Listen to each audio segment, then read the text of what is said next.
పూర్తి అమృతపాటి గారిని వేదిక మీదకి ఆహ్వానిస్తున్నాం. అదేవిధంగా చీరాల చైర్మన్ జంజులం శ్రీనివాసరావు గారిని, మున్సిపల్ చైర్మన్ జంజులం శ్రీనివాసరావు గారిని వేదిక మీదకి ఆహ్వానిస్తున్నాం. అదేవిధంగా మోపిదేవి వెంకటరమణ గారిని సాధారణంగా వేదిక మీదకి ఆహ్వానిస్తున్నాం. అదేవిధంగా బాపట్ల లోక్సభ సభ్యులు నందిగం సురేష్ గారిని వేదిక మీదకి సాధారణంగా ఆహ్వానిస్తున్నాం. ముందుగా జ్యోతి ప్రజ్వలనతో కార్యక్రమాన్ని ప్రారంభిద్దాం. అతిథులందరూ జ్యోతి ప్రజ్వలనతో భావపురిగా మారుతున్న సంబరాన్ని జ్యోతి ప్రజ్వలనతో అంకురార్పణ చేద్దాం.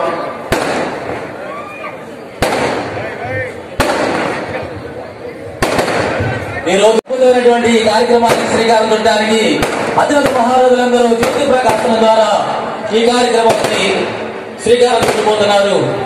జ్యోతి జ్ఞానానికి ప్రతీక. జ్యోతి మనలోని అజ్ఞానాన్ని కలిపేసే ఆయుధానికి ప్రతీక. అడుగడుగుల గుడి ఉంది, అందరిలో గుడి ఉంది. ఆ గుడిలో దీపం ఉంది, అదే దైవం. ఈ పంచ జ్యోతులు మనలోని అజ్ఞానం అనే అంధకారాన్ని ఈ జ్ఞాన జ్యోతుల ద్వారా ప్రారంభించడానికి మరి అతిరథ మహారాజులు అందరూ కూడా జ్యోతి ప్రకాశనంగా ఉంచడానికి వారి అమృత హస్తాల ద్వారా మరి ప్రయత్నం చేస్తున్నారు. ఈ జ్యోతుల ద్వారా మరి మనలోని ఈ బాపట్లకి నూతన కాంతులు వెలుజమ్మాలని ఈ జ్యోతుల ప్రకాశనం ద్వారా ఈ ప్రాంతం సుభిక్షంగా అద్భుతంగా అభివృద్ధి చెందే విధంగా మరి ఈ కార్యక్రమాలని మన బాపట్ల పూర్వ వైభవాన్ని మరొకసారి మనందరం కూడా సహకరించాలని మరి కోరుకుంటూ జ్యోతి ప్రకాశం ద్వారా మరి ఈ కార్యక్రమానికి శ్రీకారం చుట్టారు. ఈ గౌరవానికి పొందుతారు. బాపట్ల జిల్లాలో ఉన్నటువంటి ప్రజాప్రతినిధులు అందరూ కూడా వారందరికీ మీడియా మిత్రులందరూ కొంచెం పక్కన వాళ్ళందరూ కూడా రైట్ పక్కకెళ్ళాలండి, ఎదుర్కోవాలి.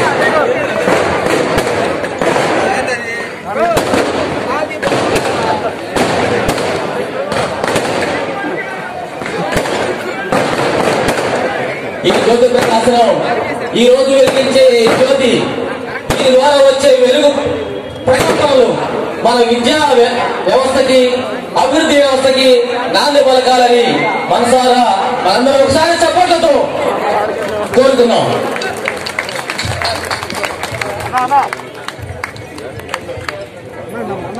భావపురి జిల్లా ఒక అద్భుతమైన జిల్లా, తీర ప్రాంత కోసల సుదీర్ఘమైన కళ ఈరోజు నెరవేరుతున్న గడియలలో మన బాపట్ల పార్లమెంట్ నాయకులు నింగికి అంబరాన్ని అంటేటట్టుగా ఈ సంబరాన్ని మనం చేసుకోవడానికి చిహ్నంగా వెల్లుల్ని ఆకాశంలో నాయకులందరికీ ఈరోజు చక్కటి గీతాలతో తాలూకాగా 1794లోనే ఏర్పడింది. 1794లో మచిలీపట్నం కౌన్సిల్ కింద ఏర్పడిన దళిత మన బాపట్ల. 1894లో చరిత్రను మనం చూసుకుంటూ ఉంటే 1859లో కృష్ణా జిల్లా ఏర్పడింది. గుంటూరు, మచిలీపట్నం జిల్లాలు ఇందులో కలిసి ఉండేవి. అదేవిధంగా క్రమంగా జనాభా పెరిగినప్పుడు బ్రిటిష్ వారి కాలంలో ముఖ్యమంత్రి శ్రీ వైఎస్ జగన్మోహన్ రెడ్డి గారికి గట్టిగా చప్పట్లు కొట్టి ధన్యవాదాలు తెలియజేద్దాం. క్రాకర్స్ కాసే పాపమ్మా, క్రాకర్స్ కాసే పాపం. ఈరోజు మన బాపట్లకి, ఈ జిల్లాకి మనందరికీ మద్దతు, మనందరినీ ఆశీర్వదించడానికి వచ్చినటువంటి వాళ్ళని సముచితంగా సత్కరించుకోవాలి, స్వాగతం పలకాలి. ఈనాటి ఈ కార్యక్రమానికి విచ్చేస్తున్నటువంటి మరి రాజ్యసభ సభ్యులు మోపిదేవి వెంకటరమణ గారు, గౌరవ పార్లమెంట్ సభ్యులు నందిగం సురేష్ గారు, పెద్దలు ఉమారెడ్డి వెంకటేశ్వర గారు, మరి అలాగే చీరాల శాసనసభ్యులు కారణం బలరాం గారు, అద్దంకి ఇన్ఛార్జ్ అయినటువంటి గంటయ్య గారు, పర్చూరు ఇన్ఛార్జ్ అయినటువంటి రామనాథం బాబు గారు, వెంకటేష్ బాబు గారు, అమృతపాటి గారు, శ్రీనివాస్ గారు, మున్సిపల్ చైర్మన్ జంజనం శ్రీనివాసరావు గారు, మరి ఈరోజు మా మేరుగు నాగార్జున, మరి అలాగే సోదరి సునీత గారు, అన్న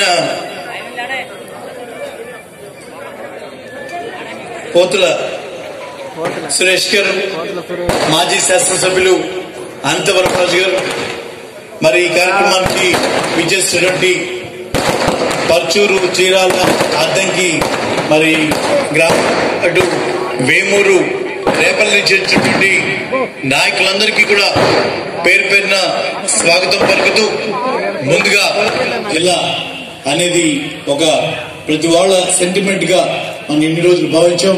ఈ రోజు ఈ సెంటిమెంట్ ని గౌరవిస్తూ గౌరవ ముఖ్యమంత్రి గారు తీసుకున్నటువంటి ఈ నిర్ణయానికి మనం అందరం కూడా మరొక్కసారి గట్టిగా చప్పటితో ధన్యవాదాలు తెలియజేసుకుంటూ, మరి తర్వాత ఒక 300 ఎకరాలు వాళ్ళు కేటాయించడానికి కండిషనల్ గా మనకు కూడా యాక్సెస్ ఉండేటట్టుగా ఒక డొమెస్టిక్ ఎయిర్పోర్ట్ కూడా అవకాశం తీసుకొచ్చే విధంగా చేస్తున్నాం.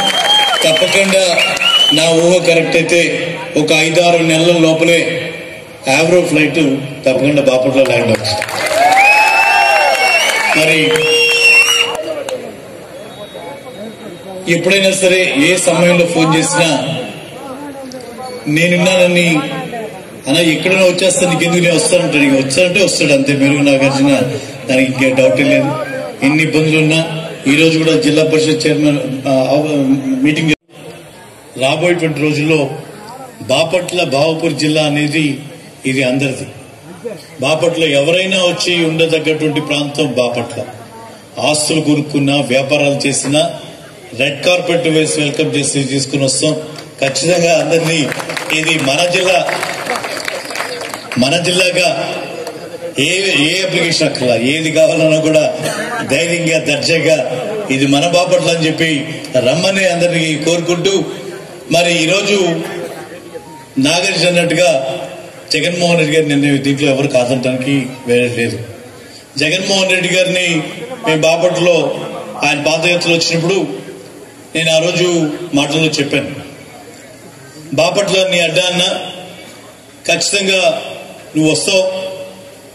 నువ్వు ఏదైతే నంజల్లో చెప్పావో ప్రతి పార్లమెంటు నియోజకవర్గాన్ని జిల్లా చేస్తాన్ని, ఆ క్రమంలో ఉన్నటువంటి 25 పార్లమెంటు నియోజకవర్గాల్ని 25 జిల్లాలు చేస్తాన్ని, ఆ క్రమంలోనే నంద్యాల పార్లమెంటు నియోజకవర్గం నంద్యాల కేంద్రంగా చేస్తా అని చెప్పి ఆ రోజు చెప్పినటువంటి వాగ్దానాన్ని నువ్వు నెరవేర్చగలవని చెప్పి మేము ఆ సమక్షంలో మాట్లాడినప్పుడు ఈరోజు ప్రజలు 2014లో నన్ను 6,000 ఓట్లతో గెలిపిస్తే 2019లో 16,000 ఓట్లతో గెలిపించి నన్ను నందిగాం సురేష్ ని ఇద్దరిని పెద్దగా ఆశీర్వదించి ఇక్కడి నుంచి పంపించిన దానికి ఈరోజు ఈ గెలుపు అలాగే ఈ రోజు సాధించుకున్నది ఇదంతా మీది అని చెప్పి మీ అందరికి కూడా మరొకసారి తెలియజేసుకుంటూ, మరి సోదరి సునీత గారిని సభనుద్దేశించి మాట్లాడాల్సిన కోరు. ఈరోజు మన బాపట్ల రూపాంతరం చెందుతుంది భావపురిగా. ఈ కార్యక్రమానికి సభాధ్యక్షత వహించినటువంటి పెద్దలు గౌరవనీయులు స్థానిక శాసనసభ్యులు ఇన్ఛార్జ్ మినిస్టర్ కూడా మా జిల్లా చేశారు. వాళ్ళంతా 10 మంది తెలియదు, గుర్తు చేస్తుంది. అదేవిధంగా మన స్థానిక పార్లమెంట్ సభ్యులు సురేష్ గారు, అదేవిధంగా నాగార్జున గారు కంఠం బాగా ఉంది గట్టిగా. మన సోదరుడు చెంచుకట్టయ్య గారు పనిచేసుకునే కార్యక్రమానికి నాంది పలకటం, దీంట్లో రఘుపతి గారు ఫోన్ చేసి అందరినీ కూడా 6 కాన్స్టిట్యూన్సీ నుంచి మన రిప్రజెంటేటివ్స్ అందరూ కూడా ఇక్కడ రావాలని చెప్పని కోరటం. దాంట్లో సరే ఈ రోజు మీ అందరూ కూడా చూసే అవకాశం ఈ సందర్భంగా వచ్చింది. దీనికి ముఖ్య కారకుడు మరి జగన్మోహన్ రెడ్డి గారు తీసుకున్న నిర్ణయం ఈ బాపట్లనే జిల్లాగా 13-20 చేయాలని ఆయన లెక్కలు చెప్పాలంటే మా చిత్రగుప్తుడు ఆయన అన్ని పొదుగులు రాష్ట్రాల్లో ఉంటాడు. ఉమారెడ్డి గారు ఆయన మొదల నుంచి కల్చర్ అది. అదేవిధంగా అన్ని చెప్పాలంటే డీటెయిల్స్ ఆయన చెప్పాలి. ఇస్తే ఒక 2 hours టైము మనందరం ఇళ్ళకి వెళ్ళిపోయి పని ఉంటుంది కానీ మేమంతా చిన్న చిన్నగా మధ్యలో నమస్కరిస్తూ బాపట్ల జిల్లా రావడం చాలా సంతోషంగా ఉంది. నేను ఎలక్షన్ క్యాంపెయిన్ టైంలో అన్నతో కలిసినప్పుడు మొత్తం మీద ఒక 10 సార్లు కలిస్తే ఒక 7-8 సార్లు ఖచ్చితంగా బాపట్ల జిల్లా రావాలని కోరుకుంటా ఉంటానని చెప్పారు రఘుపతి అన్న. నా కోరిక అది. నాకు పెద్దగా ఆలోచన వేరే ఏమీ లేదు కానీ సురేష్ నాకు మాత్రం బాపట్ల జిల్లా అవ్వాలి, ఖచ్చితంగా చేయాలని ఆశ, జగన్ గారు చేస్తారని నమ్మకం నాకు ఉందని చెప్పారు. మరి మనం అడిగినా అడగకపోయినా పెట్టే మనసు మన ముఖ్యమంత్రి జగన్మోహన్ రెడ్డి గారికి ఉంది, ఏ విషయంలోనైనా సరే. ఎందుకంటే గత పాలకులు మనం అందరం కూడా చూసాం. వాళ్ళు ఎలక్షన్ టైంలో ఎలక్షన్ ముందు గెలిచిన తర్వాత అన్నట్లుండేది. ఎలక్షన్ క్యాంపెయిన్ టైంలో అయితే పక్కన వెనక ఒక మనిషి ఉండి హామీలు ఇచ్చేటప్పుడు ఏదన్నా నోటికి వచ్చిన హామీ దొరికితే చెవిలో చెప్తే వెంటనే మైకులో చెప్పేసేవాళ్ళు. ఎలక్షన్ అయిపోయి సీఎం అయిన తర్వాత ఆ విషయం అడిగితే మనం అన్నావా అని చెప్పి తడుముకునే పరిస్థితి. నేనెప్పుడు అన్నా బాబు నన్ను అసలు గుర్తులేదని చెప్పే పరిస్థితి. కానీ జగన్మోహన్ రెడ్డి గారు అలా కాదు. మరి కర్ణం బలరాం గారు ఇందాకే చెప్పారు అన్న జగన్మోహన్ రెడ్డి గారి గురించి, రాజశేఖర రెడ్డి గారి గురించి. ఒక మాట అంటే తప్పకుండా చేయటం. మరి నాకు సీట్ ఇచ్చే విషయంలో చాలా సార్లు సురేష్ కొద్దివాడు కార్యకర్త, మనం ఎంపీని చేస్తే రిస్క్ అవుద్దేమో, అసలు గెలిచే అవకాశాలు లేవేమో, ఆలోచిద్దాం సార్ అంటే ఖచ్చితంగా సురేష్కి మాట ఇచ్చాను నేను, సురేష్ సీట్ ఇద్దామని చెప్పి మరి తొలిగా అన్నగా మరి మోపుదేవి వెంకటరమణ అన్నకు చెప్పారని తర్వాత నాకు అన్న చెప్పారు ఖచ్చితంగా సీట్నే వేస్తారు సురేష్, గట్టిగా తిరుగుతా ఉందని చెప్పారు. అలాంటి సందర్భాల్లో ఒక సామాన్యుడికి, ఒక వ్యక్తికి మాట ఇచ్చి ఆ మాట మీద నిలబడాల్సిన అవసరమేం లేదు. అయినప్పటికీ కూడా నాకు సీట్ ఇచ్చి మరి అది నేను ఎవరినో తెలియనప్పటికి కూడా 7 నియోజకవర్గాల్లో నేను తిరిగినప్పుడు బాపట్లలో అన్న ఒక మాట చెప్తా ఉండేవాళ్ళు పద్దాకల, సురేష్కి ఒక ఓటు అదనం వేయండి, నాకు ఓటు తగ్గినా పర్లేదని చెప్పి బాపట్లో చెప్పిన విధంగానే నియోజకవర్గాలు, అన్ని నియోజకవర్గాల్లో మోపుదేవి వెంకటరమణ గాని, అలాగనే మరి బాచిన మన గరటి అన్న కానివ్వండి, మరి రామనాథం బాబు గారు అప్పుడు పక్కకెళ్ళిన మేనమామ అని మా అన్నని అనుకునే విధంగా పాలన కొనసాగిస్తూ ఇవాళ మరి చాలా వరకు జగన్మోహన్ రెడ్డి గారు ఇచ్చిన హామీలన్నీ కూడా నెరవేర్చుకుంటూ మరి ప్రతి ఒక్కటి క్యాలెండర్ ఒకటి పెట్టుకుని ఎదురుగా జగన్మోహన్ రెడ్డి గారి సచివాలయంలో ఒక రూమ్కి వెళ్తా ఉంటాను, ఛాంబర్కి వెళ్తా ఉంటే నవరత్నాలు షీట్లన్నీ కూడా, ఆ ప్రోగ్రామ్ తాలూకా షీట్లన్నీ కూడా కంటిన్యూషన్ అన్న కనిపిస్తా ఉంటాయి. అలాగనే ఛాంబర్లో చేయనెదురుగా కూడా నవరత్నాల ప్రోగ్రామ్ ఒక షీట్ పెట్టించారు, దాని పక్కన క్యాలెండర్ ఉంటుంది. అదేంటంటే జగన్మోహన్ రెడ్డి గారు ఈ డేట్కి మనం పలానా పని చేస్తామని చెప్పి మాటిస్తే ఆ డేట్ టిక్ చేసి ఈ డేట్ చేయాల్సిందనే విధంగా మరి అంత గొప్పగా పాలిస్తున్న సందర్భాల్లో నిన్నగాక మనం కూడా మరి నందమూరి తారక రామారావు గారి పేరు పెడితే పట్టుమని సంతోషపడి రోడ్డెక్కి మాట్లాడే పరిస్థితి లేకుండా పోయిందంటే ఆ నాయకుల గురించి మనం చాలా దారుణంగా ఆలోచించుకోవాలని పరిస్థితి. ఏ నాయకుడికి కూడా ఇంత గొప్ప మనసు ఉండదు. రామారావు గారి పేరు పెట్టాల్సిన పని లేదు, జగన్ గారికి సంబంధమే లేదు. 151 సీట్ వచ్చింది, ఆయన ముఖ్యమంత్రి అయ్యారు. అలాగనే మరి అదేవిధంగా ఎంపీల్ని ఎక్కువ మందిని గెలిపించారు. కాబట్టి మనం ఏదో అన్నామని తప్పుకుందామని కాకుండా అక్కడ కూడా రామారావు పేరు పెట్టే గొప్ప మనసు ఉందంటే అది ఖచ్చితంగా జగన్మోహన్ రెడ్డి గారికి మాత్రమే సాధ్యం, ఇంకెవరికి సాధ్యం కాదు ఆ విషయం. ఎందుకంటే శత్రువుకైనా సరే ఎవరికైనా సరే జగన్మోహన్ రెడ్డి గారు ఒక మాట ఇచ్చారంటే నిలబడతారు, ఖచ్చితంగా చేసి తీరుతారు.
Thank you, Padre.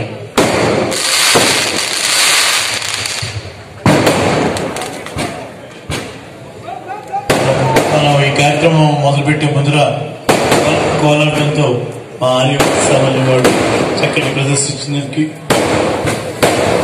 వారికి ప్రత్యేకంగా అందరి తరఫున ధన్యవాదాలు తెలియజేస్తాం.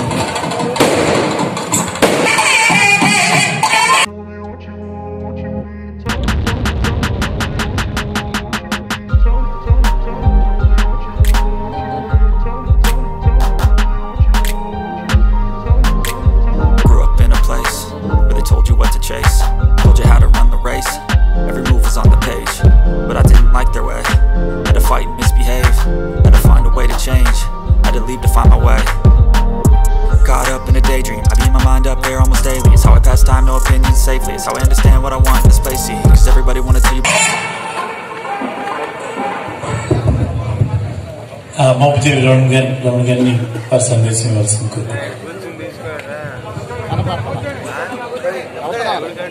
సభకు నమస్కారం.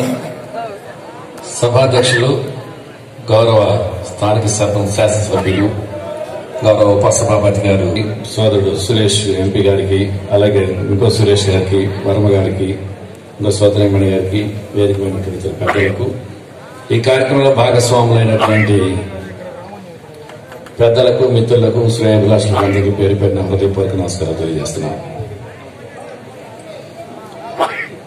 ఈరోజు యావత్ ఆంధ్ర రాష్ట్రం మొత్తం మీద కూడాను పరిపాలనా వికేంద్రీకరణలో భాగంగా గౌరవ ముఖ్యమంత్రి గారు తీసుకున్నటువంటి ఈ కొత్త జిల్లాల ఏర్పాటుకు సంబంధించి రాష్ట్ర ప్రజలందరూ కూడా ఎంతో సంబరాలు జరుపుకుంటున్న పరిస్థితులు. దీని ప్రధాన కారణం గౌరవ ముఖ్యమంత్రి శ్రీ వైఎస్ జగన్మోహన్ రెడ్డి గారి యొక్క ఆలోచన విధానాలు, నిర్ణయాలు. నిన్న మొన్న ఇక్కడ సోషల్ మీడియాలో చూసాం. పరలోకంలో ఉన్నటువంటి స్వర్గీయ ఎన్టీ రామారావు గారు రాజశేఖర రెడ్డి గారు ఎదురైతే ఎక్కడో రాజశేఖర మగాడిని కన్నావయా నువ్వని చెప్పన్నారంట. నిజంగా ఆ గట్స్ ఉండబట్టే ఇవాళ రాష్ట్ర ముఖ్యమంత్రిగా బాధ్యత చేపట్టి నాటి నుంచి నేటి వరకు కూడా మన ముఖ్యమంత్రి శ్రీ వైఎస్ జగన్మోహన్ రెడ్డి గారు తీసుకున్న నిర్ణయాలన్నీ కూడా యావత్ భారతదేశంలో తలపండిన రాజకీయ మేధావులను సైతం ఆలోచింపజేసే దిశగా రేపటి రోజున ఆంధ్ర రాష్ట్ర ముఖ్యమంత్రి శ్రీ వైఎస్ జగన్మోహన్ రెడ్డి గారు పరిపాలనా పరంగా, ప్రజా సంక్షేమం దృష్ట్యా, రాష్ట్ర అభివృద్ధి దృష్ట్యా ఎలాంటి నిర్ణయాలు తీసుకుంటున్నారని చెప్పి అందరు పాలకులు కూడాను మన ఆంధ్ర రాష్ట్రం వైపు, ముఖ్యమంత్రి గారి యొక్క పరిపాలనా విధానాల వైపు, వారు తీసుకుంటున్నటువంటి నిర్ణయాల వైపు చూస్తున్నటువంటి పరిస్థితులు. దానికి కారణం ఆయన ఎన్నికలకు ముందు చేపట్టేటువంటి సుదీర్ఘమైన పాదయాత్ర రాష్ట్రం మొత్తం నలుమూలలా జల్లెడ పెట్టినటువంటి పరిస్థితులు. ఎదురైన సమస్యల పరిష్కారానికి ఏ ఒక్క మానవుడు, సామాన్య మానవుడు కూడా ఇబ్బంది పడకూడదనే ఆలోచనతోటి అనేక రకాలైన సంస్కరణలకు శ్రీకారం చుట్టినటువంటి పరిస్థితులు ఈరోజు ఆంధ్ర రాష్ట్రంలో. ఇన్ని రకాలైన మార్పులు, ఇన్ని రకాలైన సంస్కరణలు ఏ రాష్ట్రంలో ఏ ముఖ్యమంత్రి చేపట్టలేనటువంటి సంక్షేమ కార్యక్రమాలు ఇవాళ ఆంధ్ర రాష్ట్ర ముఖ్యమంత్రి గారు ప్రవేశపెడుతున్నారు. కాబట్టి సంక్షేమ ప్రదాతగా, పరిపాలన సంఘ సంస్కర్తగా ఇవాళ జాతీయ స్థాయిలోనే ఒక గౌరవప్రదమైనటువంటి గుర్తింపు అధికారం చేపట్టినటువంటి కొద్ది కాలంలోనే మన రాష్ట్ర ముఖ్యమంత్రి గారు లభించిందంటే ఆ ఖ్యాతీయ గౌరవం కీర్తి ప్రతిష్టలు ప్రతి ఒక్క ఆంధ్ర రాష్ట్ర పౌరుడికి కూడా లభిస్తాయని చెప్పేదానికి ఎలాంటి సందేహం లేదు. ఇలా స్వర్గీయ పెద్దలు కోన రఘుపతిరావు గారు కన్నటువంటి కళలు ఈనాడు ముఖ్యమంత్రి గారి యొక్క ఆలోచనల మేరకు భావపురి జిల్లాగా రూపుదిద్దుకుంది. బాపట్ల అంటేనే పూర్వం నుంచి కూడాను ఒక ఎడ్యుకేషన్ హబ్ గా గుర్తింపుకున్నటువంటి పరిస్థితి. ఈ ప్రాంతంలో చదువుకున్నటువంటి ఎంతో మంది మేధావులు ఐఏఎస్ ఆఫీసర్లుగా, ఐపీఎస్ ఆఫీసర్లుగా ఎంతో మంది, అనేక మంది విద్యావంతులుగా గుర్తింపు పొందినటువంటి పరిస్థితులు ఉన్నాయి. ఈ విధంగా బాపట్ల కేంద్రానికి విద్యాపరంగా, టూరిజం పరంగా, ఎయిర్ ఫోర్స్ పరంగా ఒక ప్రత్యేకమైన గుర్తింపు ఉంటే, ఇటువైపు చూసుకున్నట్లయితే ఒకటి చూడండి, మనందరూ కూడా చరిత్ర చూసుకున్నట్లయితే సముద్ర తీర ప్రాంతంలో ఉన్నటువంటి గ్రామాలు పట్టణాలైనవి, పట్టణాలు మహానగరాలైనవి. చరిత్ర మొత్తం చూసుకున్నట్లయితే వాళ్ళ దేశం కాదు ప్రపంచం మొత్తం మీద చూసుకున్నట్లయితే ఆ గ్రామాల నుంచి పట్టణాల నుంచి మహానగరాలు అభివృద్ధి చెందిన పరిస్థితులు. ఇలాంటి పరిస్థితుల్లో మనకు సుదీర్ఘమైనటువంటి విస్తారమైన తీర ప్రాంతం ఉంది. ఒకవైపు నిజాంపట్నం ఒక మెగా ఫిషింగ్ హార్బర్ నిర్మాణం జరుగుతుంది. ఇంకోవైపు చీరాల ఓడరేవు ఫిషింగ్ మత్స్యశాఖ కేంద్రంగా అభివృద్ధి చెంది దాన్ని కూడా మెగా ఫిషింగ్ హార్బర్ గా చేయాలని చెప్పేసి ముఖ్యమంత్రి గారు ఆలోచన చేసి ఈ మధ్యన దాన్ని కూడా మంజూరు చేసినటువంటి పరిస్థితులు ఉన్నాయి. ఇందాక సోదరు వెంకట్ చెప్పినట్టుగానే మరి గ్రానైట్ హార్ట్ అంతా కూడా ఇక్కడే ఉంది. గ్రానైట్ బిజినెస్ అంతా కూడా వ్యవసాయ పరంగా కానివ్వండి, వ్యాపార పరంగా కానివ్వండి, ఒక ప్రముఖమైనటువంటి వాణిజ్య కేంద్రంగా బాపట్ల ఒక విద్యా కేంద్రంగా ఎంతో అభివృద్ధి చెందడానికి అన్ని రకాలైనటువంటి అవకాశాలు పుష్కలంగా ఉన్నటువంటి పరిస్థితులు ఉన్నాయి. ఇంతటి సహజ వనరులు ఉన్నటువంటి జిల్లా, కొత్తగా ఏర్పడిన జిల్లాలలో ఇన్ని రకాలైనటువంటి సహజ వనరులు ఉన్నటువంటి జిల్లా మన బాపట్లకే ఎక్కువ ప్రథమ స్థానం, అగ్రస్థానం లభించిందంటే దానికి ఎలాంటి సందేహం లేదు. ఇలాంటి పరిస్థితుల్లో ఒకవైపు ఆర్థిక పరిస్థితి సహకరించట్లేదు. కారణం ముఖ్యమంత్రి గారు బాధ్యత చేపట్టిన నాటికే చంద్రబాబు నాయుడు గారి యొక్క అస్తవ్యస్త పరిపాలన వలన ఆర్థిక వ్యవస్థ మొత్తం కూడాను కుదేలైపోవడమే కాకుండా మన జగన్మోహన్ రెడ్డి గారు ముఖ్యమంత్రి ఆ రోజుకి కనీసం ప్రభుత్వ ఉద్యోగస్తులకు నెలవారీ జీతాలు ఇవ్వడానికి కూడాను సహకరించినటువంటి అస్తవ్యస్తమైన పరిస్థితి ఆర్థిక శాఖ ఆనాడు. మనసుంటే మార్గం ఉంటుందన్నట్టుగానే ఆనాటి నుంచి నేటి వరకు ముఖ్యమంత్రి గారు బాధ్యత చేపట్టిన కొద్ది మాసాలలోనే కోవిడ్కి రాష్ట్రం కాదు, దేశం కాదు, ప్రపంచం మొత్తం కూడా అతలాకుతలం అయిపోయి ఆర్థిక వ్యవస్థ మొత్తం కూడా కుదేలైనటువంటి పరిస్థితులు.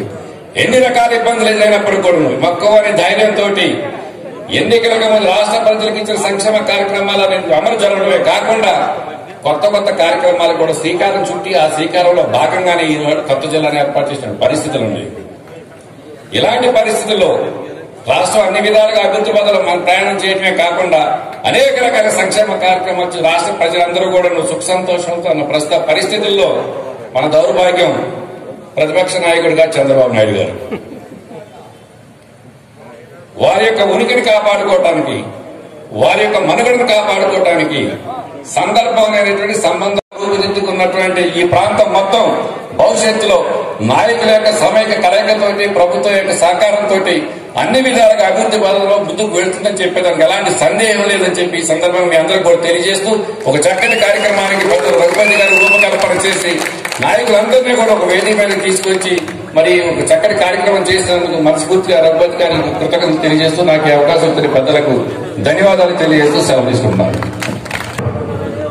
ఈ బావపురి జిల్లాగా నూతనంగా ఏర్పాటు చేసినటువంటి వైఎస్ జగన్మోహన్ రెడ్డి ప్రత్యేక అభినందనలు తెలియపరుచుకుంటూ మరి ఈ యొక్క కార్యక్రమానికి బాపట్ల పార్లమెంటు స్థాయిలో ఉన్నటువంటి 6 నియోజకవర్గాల నుంచి మరి వచ్చిన పెద్దలందరికీ, ఇక్కడికి విచ్చిన పత్రికా మీడియా వారికి, ప్రజలకు, పార్టీ నాయకులకు, కార్యకర్తలకు, పోలీసు వారికి, అన్ని మున్సిపాలిటీ వారికి అందరూ కూడా ఈ సహకారం అందించిన ప్రతి ఒక్కరికి పేరు పేరున ధన్యవాదాలు తెలియపరచుకుంటూ ఈ యొక్క కార్యక్రమాన్ని ఇంతటితో ముగిస్తున్నాను. జై